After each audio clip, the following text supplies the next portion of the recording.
And welcome to Idle Red Hands. Yarr!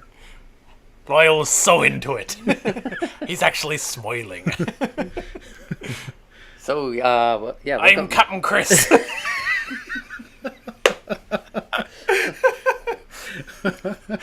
This here is me Lieutenant Loyal.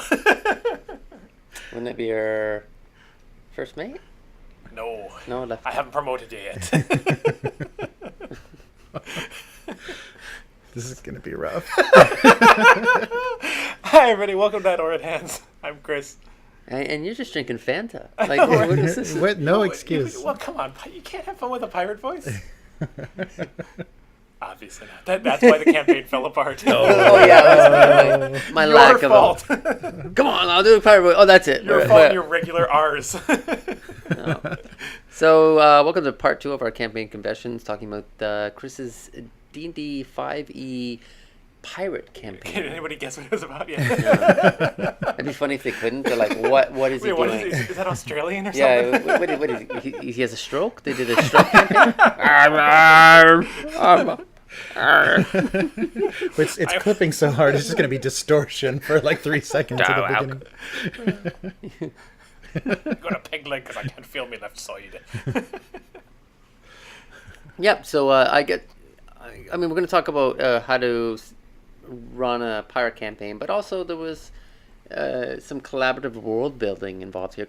So, Chris, why don't you run us down what the world was? Okay, so yeah, it was actually, we decided that we all wanted to try out a new game, and we hadn't tried 5e yet, so we said, let's do a 5e game.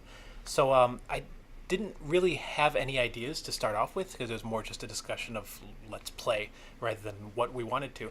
So just kind of sent out feelers, everybody, what do you want to do? And that culminated into a pretty cool collaborative world building session. Everybody said that they wanted to try doing pirates, or no, what was it, sea-based first? Right. Something like that, lots of traveling and such, and then it got into sea-based and then pirates, and there were talk of airships and not, but it turned into just regular ships. But in the end, we all got together except for Lau because he was busy, unfortunately. We got a whiteboard and we sat around and we just basically brainstormed ideas onto a board and built the campaign out of that. It was really interesting because I don't think I've ever had so much excitement and buy-in for a campaign. Yeah. Everyone had contributed to it, so everyone was really excited to play. But the outline is that it was kind of like a Caribbean setup where it was a ring of islands with one large continent to the side. There was a massive eternal hurricane in the center of it that forced everyone to travel around. It was built up. There was a giant kingdom of very xenophobic humans on one side, run by a large church organization.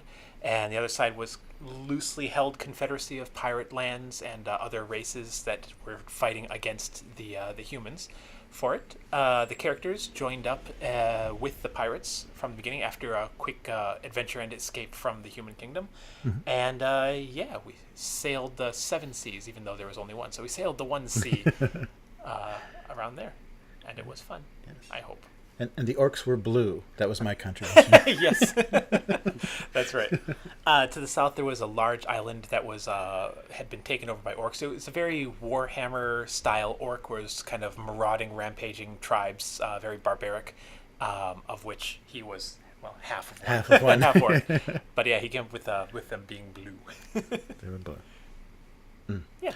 Yeah, that was the most kind of organic process that I'd been in as far as creating a setting for a role-playing campaign, and it was really fun. And unfortunately, we lost a player to education and continuing a legal career. But that seems to be the difficulty of the expat gaming communities, is True. People actually flee the country, and you lose good players. Yeah, that was eventually partly the death of the campaign. There was we had one player who had to leave, one who joined up and then had to leave, another one who joined up later on. So I tried redoing a soft restart where we kind of let the game run, but kind of cleared away some of the old story, and then I got a new job and had to take like a few months off from running, and so it died, but it didn't die because of bad things. Right. What did you play in there, Lyle? Oh, I played an elf monk. Yeah. So the idea the monks were, or the elves were kind of in exile in the north. And what they were doing is sending out like spies or monks to kind of keep tabs on things, but they were actually planning to have a major comeback, and it was going to be based around like fleets, and they were there's also like an elvish pirate fleet. So I guess the humans had beat the elves, so the elves fled north, and the navy kind of fled into the seas, acting as like a pirate fleet. So they kind of seemed quite separate, but the secret was they weren't separate. The elvish pirate fleet and the elvish exiles were connected. So I was spy for the elves, and acting as like a pirate, like getting my nautical thing, and the story is like I'm on kind of like a sabbatical or a pilgrimage where I live a wild life for about 20 years and then have to go back and teach other people to be monks, other elves to be monks. But really I was like just acting as a secret agent. Yeah. So that was that. Yeah. So what makes a game a pirate game? So, I mean, yeah, sure, it's sea-based and you're on ships and that, but... The accent. Which wasn't used that much. No, oddly enough. Yeah, that's true. So not the accent. Yeah, actually, I don't think any of the... No, one NPC had a stereotypical pirate accent. That was I think it was the dwarf. Yes. Yeah. Yeah. So really had a dwarf accent. I'm a Scottish pirate. Yeah, stereotypical dwarf accent. Yeah. But, I mean, if you were... I mean, obviously we're here giving people advice on how to run a pirate campaign. What do they need? I mean, we did have... I guess which is pretty standard now when you're running a game is, hey, what's going to be triggering, for lack of a better word, or what do people not want to see, or what people will be bothered by. So we didn't have slavery in this world. Yep. And this is the person who showed up for like one session and then ditched I it. totally forgot he'd even played. Yeah. Yeah, but had all the stipulations where we couldn't have slavery or racism. And all of these things would be triggering, and then they showed up once, and they were one and done. So I guess that was kind of unusual. We didn't have any slavery, and then when the person left, we didn't. There was no need to, I guess, to introduce it into the world. There was no overt racism. So, but I don't think you need that to run a pirate game. But what do we need? We did some research into the pirates. Contracts were very important. Yeah. That was a very important aspect, and not only like how many. I guess with pirates, typically they would have how much of a share you got. So if you were a crewman, you get like a share, and let's say a captain gets 4 shares. So we had like the contract, and that we were discussing how important that would be and how important would economics be. And at first we were pretty excited about that, but then we kind of didn't act on it so much. But we did have the idea was when we discussed with the NPCs is very much aware that they needed to, because we had a whole crew. We took over a ship and we had a whole crew that they needed to be paid. And that was part of it, is that I was the captain. You were not the official captain, but you were the one in charge. And I had the hat. You had the biggest hat, yeah. Yeah, and then we had the quartermaster was an NPC. Yes. So that made it feel like a pirate game. That part of it, where running the ship, even in a very high level way, running the ship, but that they weren't just followers, but they actually did listen to us.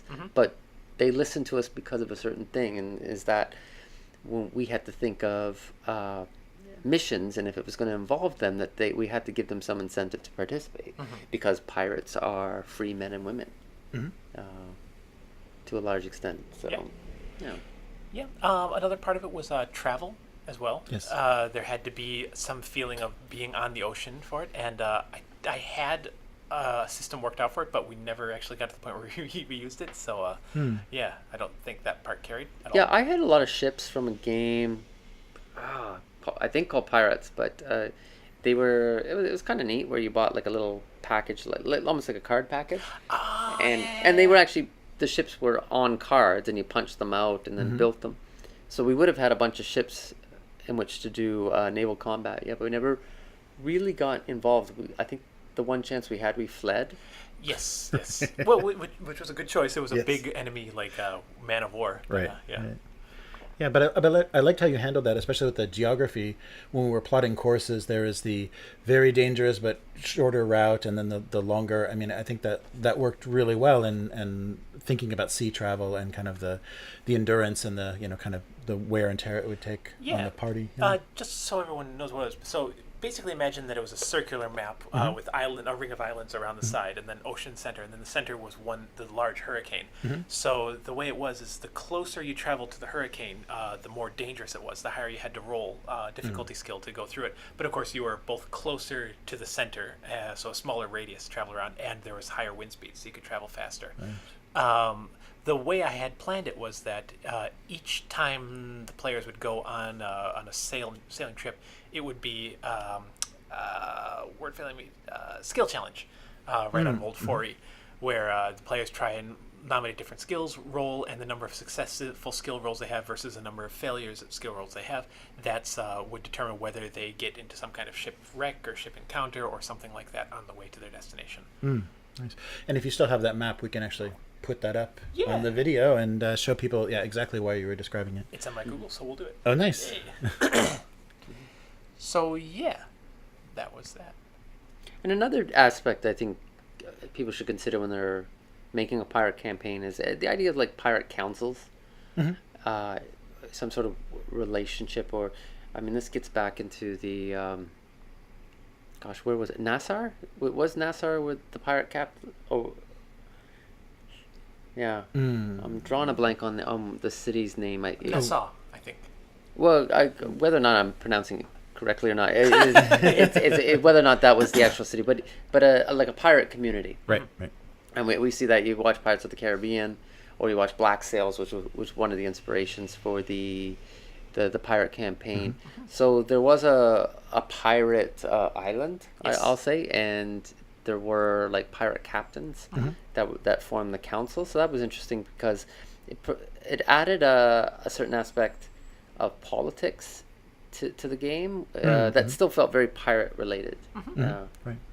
Yeah, that was interesting and fun that in a way that I didn't expect. Is the way the pirates had their power was, of course, through money, but primarily through ships. The number of ships that a captain controlled in their fleet was the amount of power that they held among the pirate communities. So when you guys captured a ship and sailed to this pirate island, by the very fact that you had a ship, put you as power players in the island immediately for it, which was really nice because it was able to jump right into the political game of things from the very get-go. And it was fun playing lots of pirates on the councils. Everyone really adversarial and looking to stab each other in the back.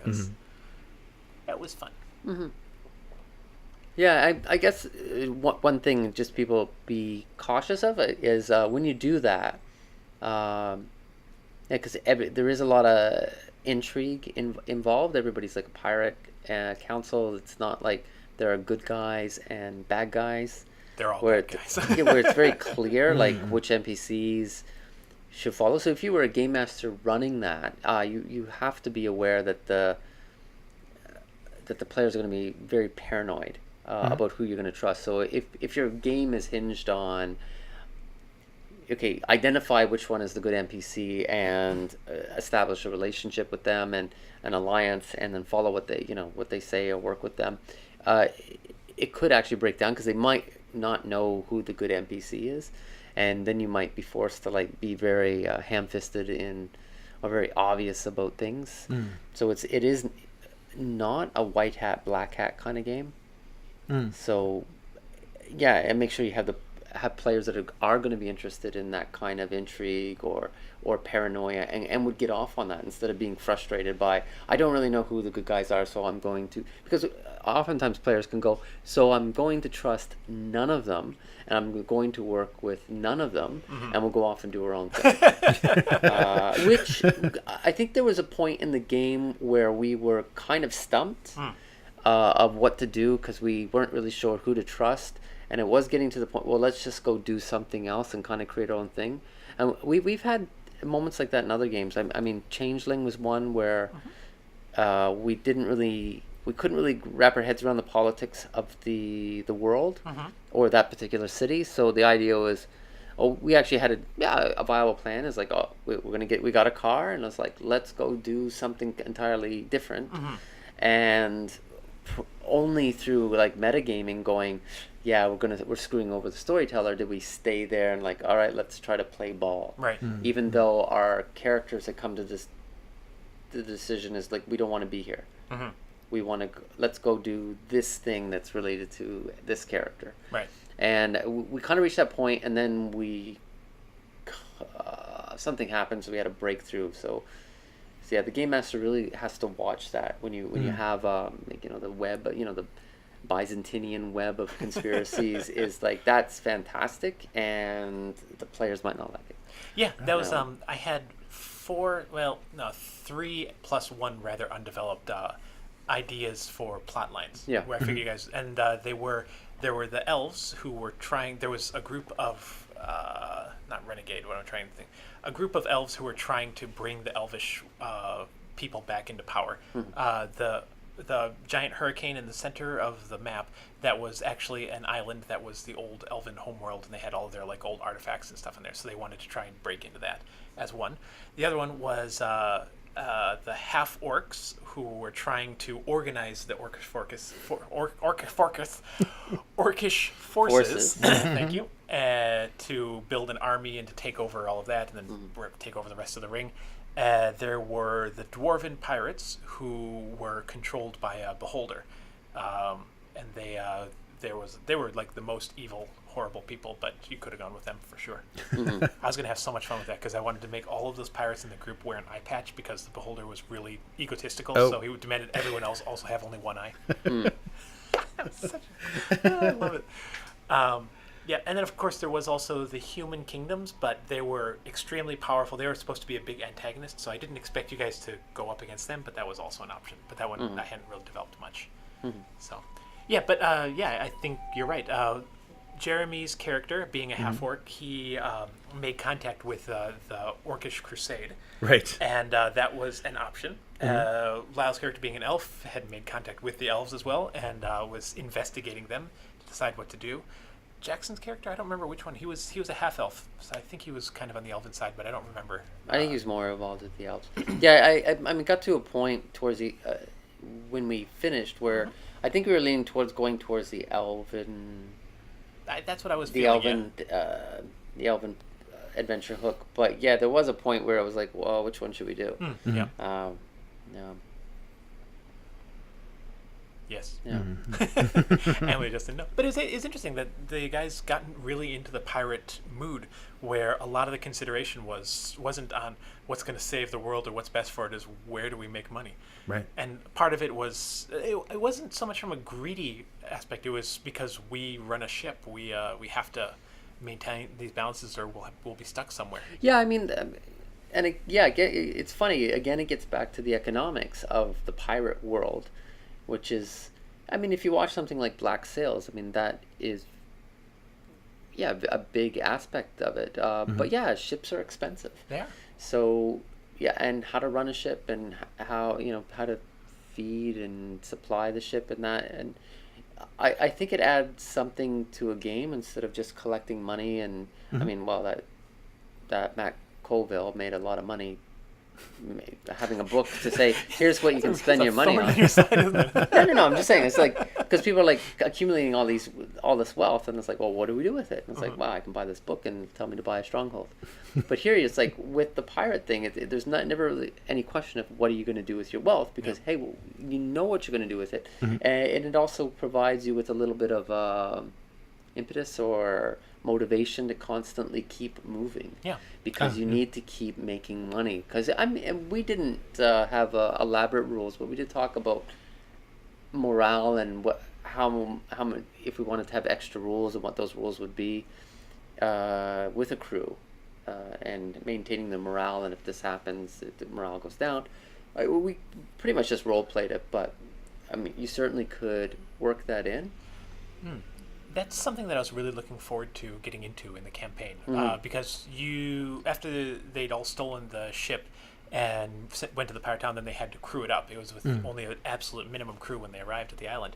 So they got a bunch of guys from the tavern and a whole bunch of orc soldiers from thing. And I was looking forward to maybe the clash between those two groups, or maybe possible mutiny or something like that. But that was going to be fun, but never quite got that far. Yeah.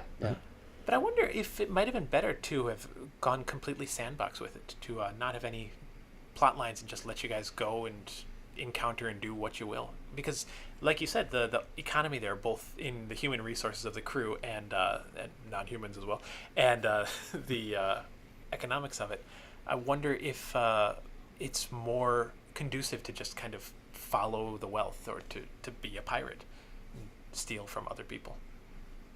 I wonder if that would get old. I don't know. Yeah, I suppose it could be. I mean, one thing about the economics is, again, you're trying to make money, so a lot of adventure hooks might not work. Like saving the elves, it was like, it was part of my character's background, and he was like, I mean, he was very, in many respects, what was it? He acts chaotic good, but secretly he's lawful good, because he's actually, a servant of a very rigid organization.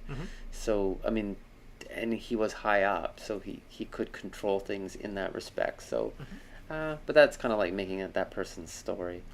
Yeah. I wanted long term to have a pirate war. I wanted the different factions in the island to build up against each other, maybe including the orcs as well. But long term.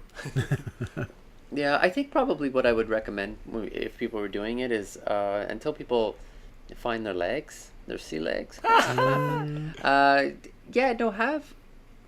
kind of look at like what would be some pirate themed adventure hooks, or railroad it a little bit and get them, hey, you gotta take your ship and transport this person to this island or this place, and throw some a giant squid or something to fight, and then they get that nautical fun and out of it, an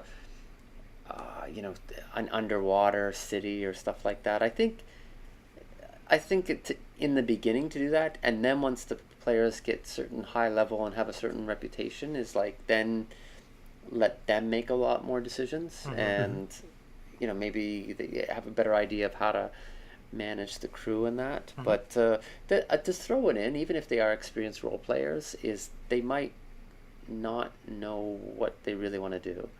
And sometimes in a total sandbox is like, hey, we feel like we're doing all the work to make it feel like a pirate campaign. It's like, what are you doing, game master? Kind of thing. So that's what I would recommend, is maybe less conspiracy and politics and intrigue in the beginning, and more just kind of more high adventure, on the seas. Because one thing is, we used the ship to escape, and then everything seemed to be very much on the island. So if you watch Black Sails, going back to that again, or even Treasure Island, I mean, they were all on that one island. I mean, we were doing a lot of walking and stuff like that, and we encountered a hag, which was very good encounter. It was fun. She was very dangerous. But again, there was a ship there, but it wasn't our ship. Like, we pretty much we escaped, and then we left our ship there, and it was building to we were going to get back to the ship, but there was a lot of no ship stuff. The last 2 sessions were on the ship, and then I think the beginning session where you'd escaped. So maybe 3 of the 10 sessions were on the ship. Was it really? But it was still in the harbor, wasn't it? Wasn't it? We went on the ship. Yeah, that was to go into somebody else's ship to sit and have a meeting and talk. Right, it's not that it was a bad talk, but it was it was setting something up that we were going to go on the ship. Yeah, and then you got on your ship to start that adventure. And oh, okay. Finished, So it just dawned on me how we could get to that island in the middle of the hurricane. Oh. We figured out how to do it like a submarine, 20,000 leagues under the sea. The dwarves had submarines. Oh, okay. That's where that was going to come in. Okay. So. or by those weird teleporting mirror things. Either one. I thought we didn't have the pieces for that. That was the. I thought we had to go in the middle to get the piece so that we could set up too. No, there was one in the island. For the audience, there were the elves had these mirrors that you could teleport through, just walk through the mirror and come out of another mirror, and that was their plan, how to get to the central island surrounded by the invincible hurricane. It was to collect the pieces of a shattered mirror, rebuild it, and then use that to teleport to the island, or go by submarine. Yeah, well, and maybe that's the thing is that in a pirate campaign there shouldn't be teleporting mirrors. No. It's not. I mean, it's very clever. No, you know what I mean. But it's like if you have like peg leg, hook hand, teleporting mirror. Come on. No, if you have like in a pirate campaign and you got to go from point A to point B, it's got to be on a ship. Yeah. You know, that's maybe. So if you have it's got to be on a ship. Well, not really, or it could be on these mirrors. Well, or the griffins. Was all the griffins might do it as well. That was another option, yeah. Or the cars, yeah. So yeah. Yep. So you gotta have ships. So that's our advice for a pirate campaign: have boats. Yeah, no boats, contracts. Consider the economics. Have the player have a really viable crew. I mean, having a quartermaster that felt and here's the thing with the NPCs, it can be tricky is I think the NPCs in your game felt felt very fleshed out, had distinct personalities, which is good, but we always felt like we were the center.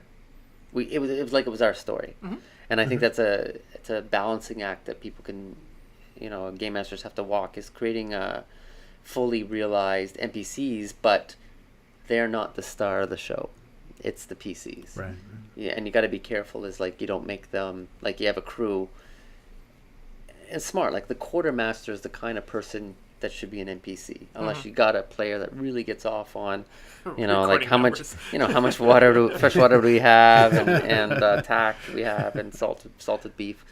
But yeah, that's great because that's somebody you can give them a lot of personality, but they're always going to be taking orders from the other characters, and they're never going to be, hey, here's my advice on what to do in the battle or something like that. No, so I mean those are some smart choices.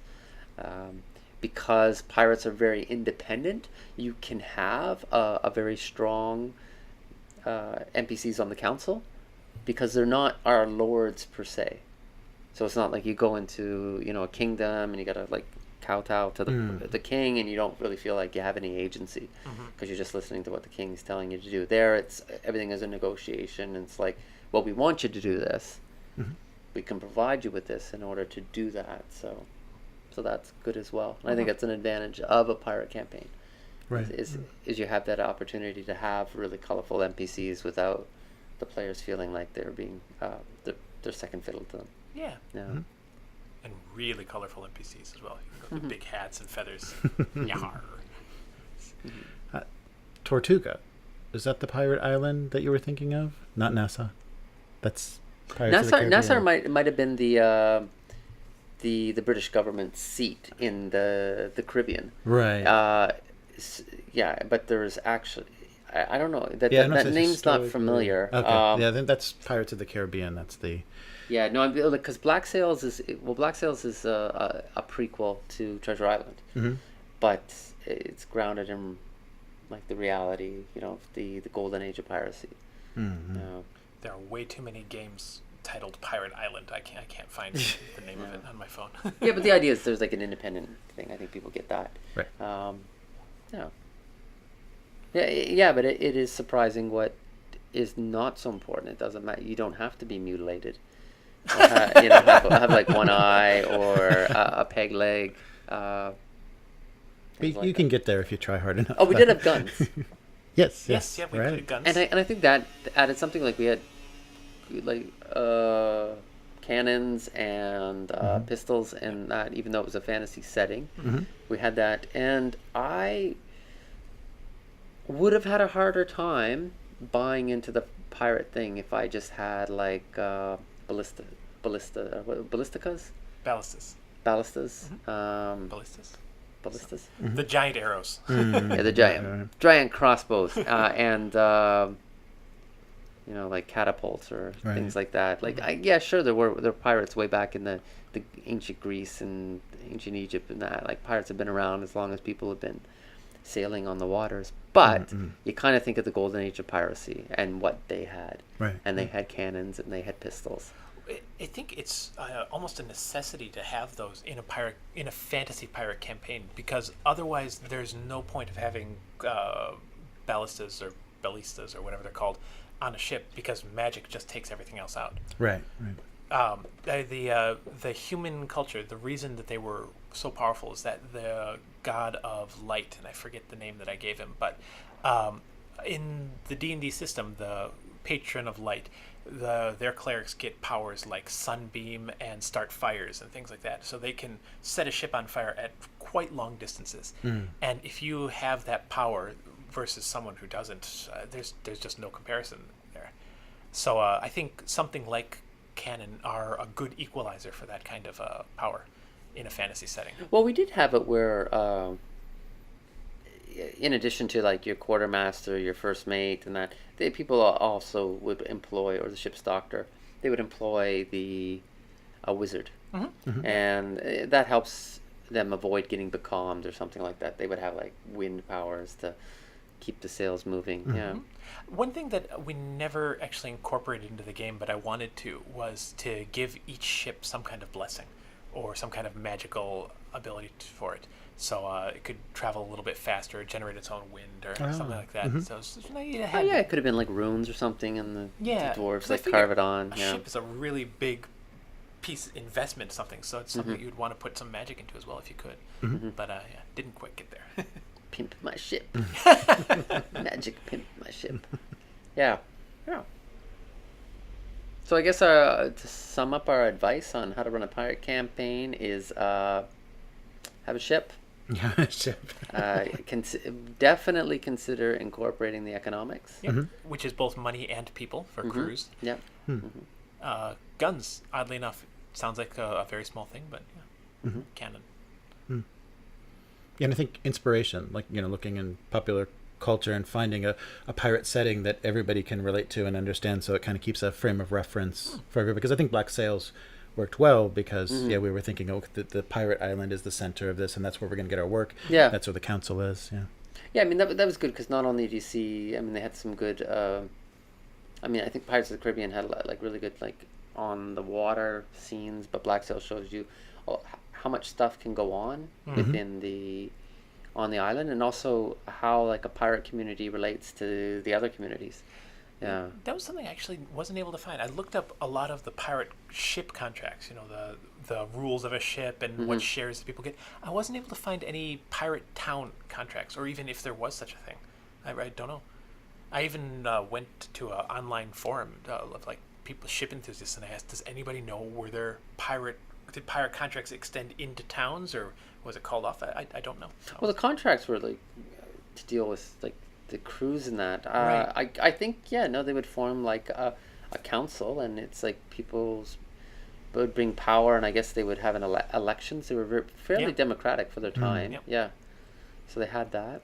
Yeah. Do you know Captain Morgan really didn't fight on the sea so much?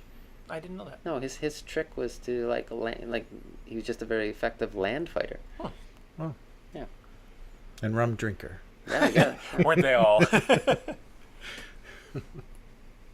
Okay. Yeah, I guess we should have alcohol as well as part of the. Yeah. We did have alcohol. We had a fun drinking game that you invented. Yeah, that's right. That was fun. Yeah. That's right. Yeah. And the game was. If you described the game, it was. What was the game? I stole it directly from a Pathfinder module, so it wasn't my invention. Yeah, it was something like we would have to, we had to make some sort of roll. I don't know if it was a fortitude roll or it was just like a 50-50 roll. And then you had to draw a card. Yeah. They brought out a tray of random drinks, and the drinks had varying potency. Yeah. So when you had to drink, and I forget the cause of making you drink, but you had to draw one of the cards, and it was either worth 1, 2, or 3 regular alcoholic drinks. and then you'd have And, to roll yeah, for and it if to you, save. you reached a certain level Yep. of points, then you were drunk. Yep. Yeah. Right. And that wasn't that generated like from our constitution or something. I think you said an initial value, because I remember having a huge value and just keep drawing ones, and like I wasn't getting touched. That's right. And you got wasted. Yeah, so it was a nice role-playing opportunity, Yeah, just to definitely. play somebody who's like super drunk. Yeah, That was good. yeah, that was fun. Excellent. Yeah. So, do we do it again? Do we restart the campaign someday in the far future? No, I might want to reapproach my character. I think, one thing about that is like I don't know about the other characters, but there was a lot of backstory with our characters. It felt kind of busy. Okay. You know what I mean? Where it got to a point like I don't know about Jeremy's backstory, but yeah, do we do the orcs or do we do the elves? Right. And things like that, and then there was Jackson had some elaborate backstory, and it just felt I don't know, like there was backstory that wasn't like pirate backstory, Right. you know. I got the impression you didn't your character wasn't very effective for you.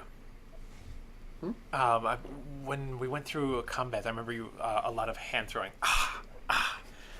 because you didn't hit very hard or something like that. I think I kept missing. Oh, okay. Yeah, I think I was rolling poorly. Okay. It was that as opposed to I don't know. I had guns. Yeah. So I was happy with those. Yeah, no, I wasn't unhappy with him being a monk, or he was a monk with a level of fighter, so he could have pistols. No, I just thought that maybe reapproach it with maybe either a blanker slate or a more of a pirate background. So as opposed to, hey, we're kind of pretending to be pirates. Like we had a fortune teller, and I'm not sure about the half orc how piratey he was, but it was like I was quite piratey. Yeah, it was almost like we stumbled into being pirates, but we weren't pirates. Yeah. Right. Yeah. Right. Yeah. No, that's true. Kind of thing. And sure, people do that. That's like, hey, what is it, Princess Bride? He's like the farm boy, and then he goes. How many pirates are born into piracy, though? No, I know you're not born into it, but it was kind of like we all knew we were playing a pirate campaign, but it was like, okay, secret agent man, fortune teller man, and Multisyllabic. Yeah, the half orc. It could have been a pirate or something like that, but it was So I definitely would consider doing it, but maybe have like a little fun adventure to start, like just like laughs, and then settle into, hey, let's establish ourselves, get a thing, and maybe have slavery. Yeah, All right. maybe have that. Maybe have the world a little bit darker instead of this Disney-fied version of piracy. Let's have a fun little adventure and slavery. Oh, but that would have been fun. I mean, we could have been the anti-slavers, and Actually, that would be good. That'd be a nice, a good moral path that you can take as well.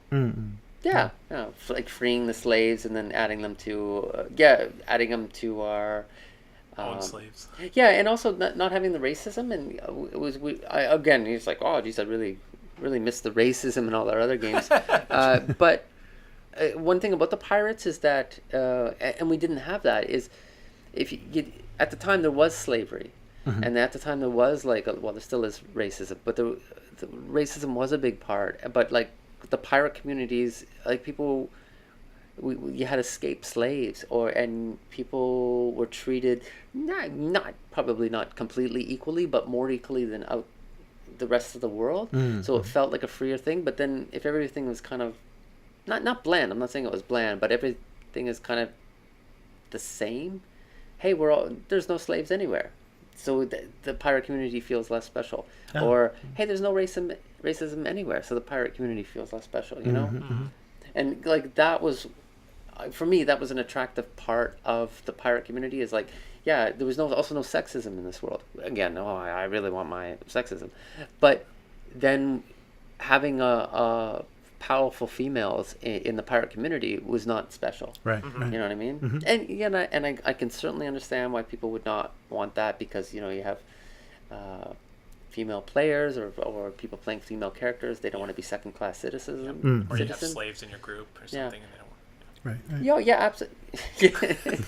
I was wondering why you guys didn't react to that. I don't know it was a bad joke, but Yeah, but the fact is, you're playing pirates, you know. So you are pirates. So you are, you know, rocking the boat. Mm-hmm. You know, you are more egalitarian than the rest of the world, and like we could have done something with that, and I think that there's a lost opportunity. yeah, there was something Right. that I was trying to portray with the human kingdom being very xenophobic, but I wanted to kind of draw a contrast between a really strict, exclusionary, but also very kind of safe and structured society versus the pirate one, which was more open, free, wild, but also at the same time very dangerous and lawless as well. I wanted to try and draw that contrast. Yeah, and I think it was there, but it could have been even more there. You know what I mean? Yeah, but over Yeah. 10 sessions, it's hard to send. So. No. Yeah, no. Sorry, but by creating a world that maybe felt like even worse. Like, yeah, slavery is a horrible, horrible thing, and like having it there, and like, you know, like Secret of the Slaver's Stockade and those type of adventures. Like, I've read online people telling stories. It's like the players are actually cheering because they're freeing the slaves because it's just so, it's so terrible. Yeah. Yeah. And that would I think make the contrast even better and starker. Have this strict, structured, xenophobic society, but they also don't have slavery, whereas the egalitarian one does. Go figure. Oh, they have slaves? Well, it would have been the same. It would have been the same in the real pirate era with the Caribbean. The pirates traded in slaves, but England had outlawed slavery at the time. But America had them. Yeah. America had, yeah. Yeah. Yeah. So yeah, no, definitely be interested in playing it again, and maybe just More piratey. more party, or like thinking about what we liked, what we didn't like about it, and working from there. Yeah. Right. Yeah.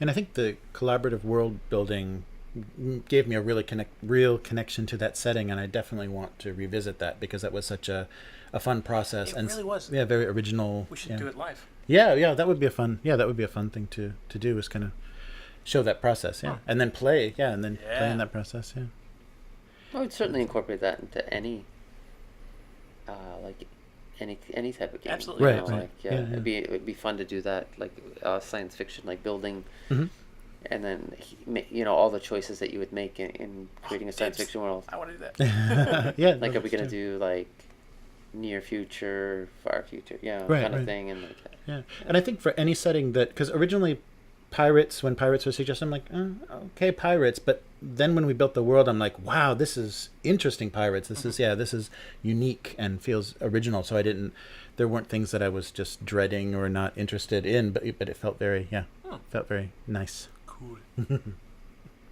Remember I said about land pirates in the desert pirates. I actually don't remember the suggestion. You don't remember anything. You're like, like I said. Sorry, John. Jeez. You're like, fuck, I designed all the elves. Yeah, no, that was one of them. I wasn't too keen on playing with pirates, to be honest. I was I'm glad we didn't do airships, but yeah. Whose suggestion was it then? It was the guy that didn't want slavery. Oh, okay. Pirates without slavery and racism and that. Yeah. So the Pittsburgh Pirates? Is that what? So, yeah, I was like, yeah, okay. Well, here's your world tour for the one session. All right, we'll see you. I hope they had fun. No, I was thinking.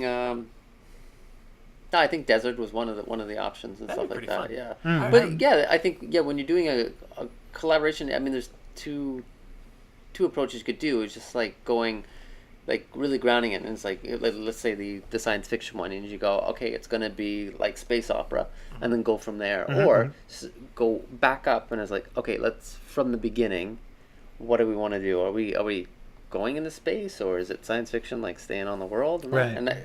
where we started in that fantasy one was like, okay, we're gonna play D&D 5e.